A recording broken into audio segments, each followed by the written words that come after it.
Assalamualaikum warahmatullahi wabarakatuh. Bismillah, alhamdulillah, wassalatu wassalamu ala rasulillah. Allahumma salli ala sayyidina Muhammad al-fatih lima ughliqa wal khatim lima sabaq nasir al-haqqi bil haqqi wal hadi ila siratikal mustaqim wa ala alihi haqqa qadarihi wa miqdarihi al-azim. اللهم صل على سيدنا محمد الهادي إلى طريق الملة وبجاهه اصرف عنا كل مرض وألم ووجع وعلة أما بعد. Sahabat FH yang saya muliakan, berjumpa lagi di channel kami, channel yang berbarokah insyaallah, dan semoga terus barokah. Dalam perjumpaan di hari yang ke-11 ini masuk kepada khutbah Rasulullah di akhir bulan Sya'ban, bahwasanya awwaluhu rahmah wa awsatuhu maghfirah wa akhiruhu itqu minan nar. Dan kita masuk pada maghfirah. Dengan ini, dengan kita sudah berpuasa selama 11 hari ini, mari kita berlomba-lomba menuju ke sana, menuju maghfirah Allah Subhanahu wa taala, dan teruskan berdoa kepada Allah Subhanahu wa taala. Tapi para sahabat, berdoa itu ada tata cara ya, tata cara yang baik. Yang pertama, bismillah, alhamdulillah, dan baca sholawat kepada Rasulullah SAW. Bismillah, alhamdulillah, wassalatu wassalamu ala rasulillah, dan ala akhir, dan setelah itu minta. Kalau bisa dicampur, diteruskan dengan ya arhamar rahimin irhamna, ya arhamar rahimin irhamna, 3 kali, dan mintalah kepada Allah Subhanahu wa taala, insyaallah ijabah. Dan berdoa ini faedah dari para guru ya, berdoa kepada Allah, jangan lupa mengangkat tangan. Setelah mengangkat tangan itu diusapkan kepada muka. Karena faedah dari para guru, umpama ditampakkan oleh Allah Subhanahu wa taala, kita berdoa ini ada cahaya. Ada cahaya, sayang cahaya tersebut kalau tidak diusapkan kepada muka kita. Umpama ada yang mengkritik, ini itu bid'ah. Padahal dicontohkan baginda Nabi, dicontohkan baginda Nabi, dan itu adalah hadis dhaif, jangan diikuti menurut saya. Karena yang biasa dilakukan oleh guru-guru kita yang faqih fid din, yang sungguh-sungguh berilmu dan salafus saleh, kalau setiap doa begini itu dan juga bertawassul, biasakan banyak-banyaklah bertawassul kepada guru kita, kepada ulama-ulama kita, pada pengarang-pengarang kitab, terutama diperbanyak bertawassul pada orang yang punya kedudukan tinggi, yaitu baginda Nabi Muhammad SAW. Insyaallah dengan bertawassul kepada beliau, insyaallah cepat diijabahi doa kita.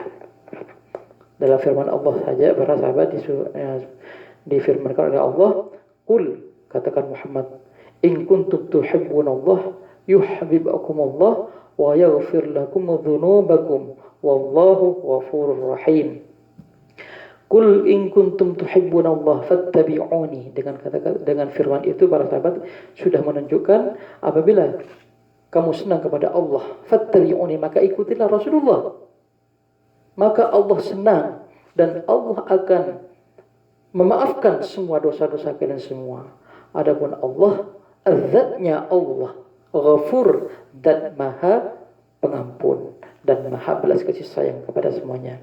Karena di masa Rasulullah saja para sahabat, dulu orang Yahudi berbondong-bondong ke Madinah, ingin tahu, karena Nabi itu ceritanya panjang ya.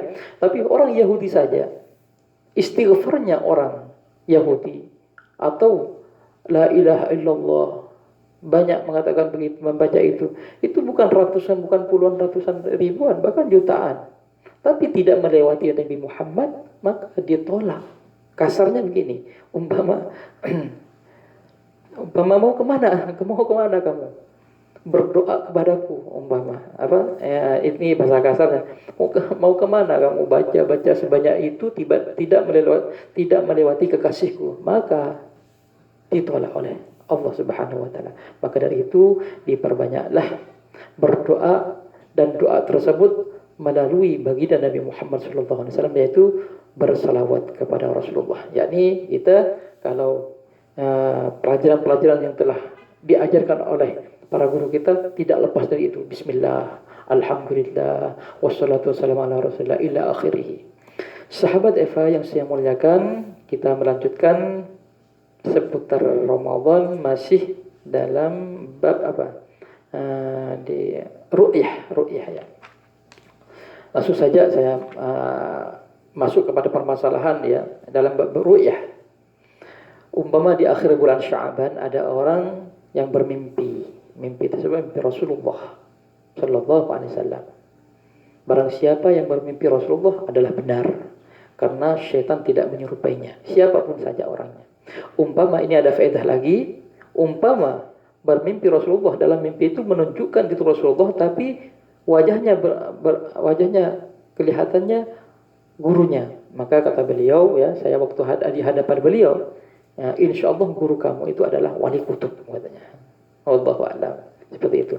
Tapi dalam hadis Rasulullah, barang siapa yang bermimpi Rasulullah itu adalah nyata. Lianna syaitan, karena syaitan tidak bisa menyerupai baginda Nabi Muhammad sallallahu alaihi wasallam. Itulah. Tapi dalam masalah orang bermimpi, masalah ru'yah besok bulan Ramadan, itu ini dijelaskan dalam kitab Mughnil Muhtaj ya. Dijelaskan wala ibrata aidan biqawli man qala akhbarana an-nabiy sallallahu alaihi wasallam fi an-nawm bi anna al-lailata awwal Ramadan. Ini tidak bisa dibuat patokan bagi orang yang mengatakan akhbarana nabi, yaitu Nabi menghabarkan dalam mimpiku besok bulan Ramadan. Apa terusannya ibarat tersebut?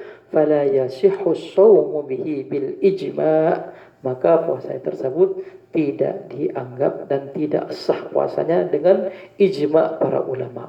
Kenapa? Li faqdi dhabtir ra'i, karena tidak ada kemampuan berpikir secara sempurna bagi orang yang tidur bisa memahami ucapan baginda Nabi. Itu maka tidak dianggap.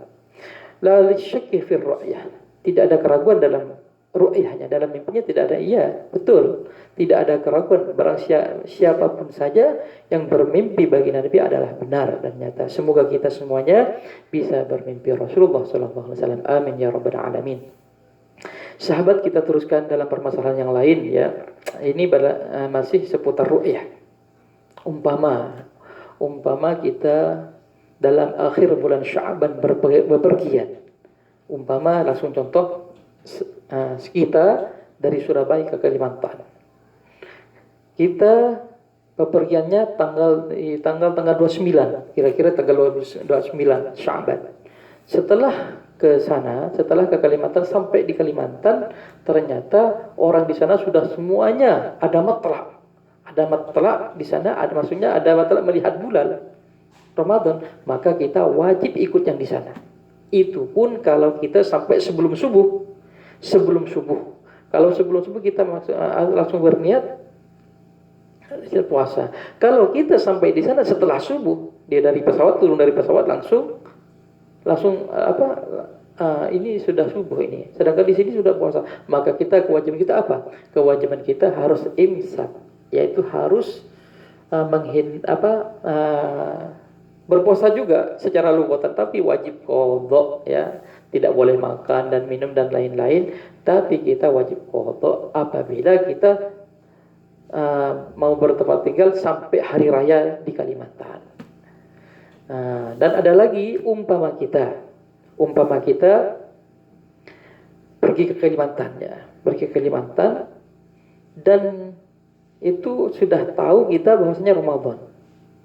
Bagaimana ya pendapat kita? Setelah kita sampai ke Kalimantan, di Kalimantan tetap tidak ada hilal, tidak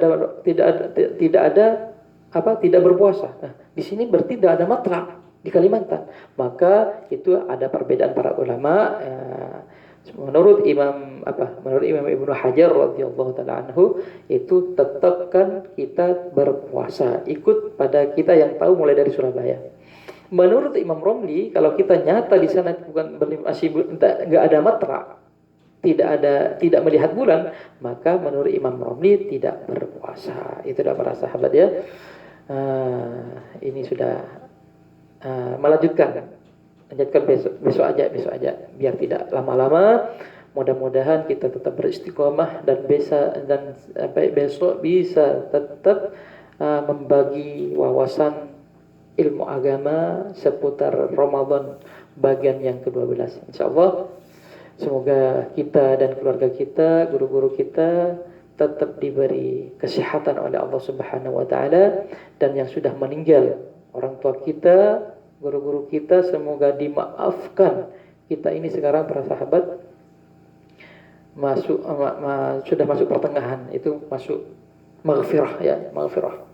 Maka dari itu kita berlomba-lombalah sampai ke sana, sampai kita tidak putus asa. Pokoknya kita tidak putus asa, teruskan berdoa kepada Allah bijahi Sayyidina Muhammad sallallahu alaihi wasallam. Semoga kita, keluarga kita, dan semuanya, sahabat Eva, pemirsa semuanya dimaafkan oleh Allah Subhanahu wa taala, dan puasa kita diterima oleh Allah Subhanahu wa taala. Amin ya rabbal alamin. Akhirul kalam. Wassalamualaikum warahmatullahi wabarakatuh.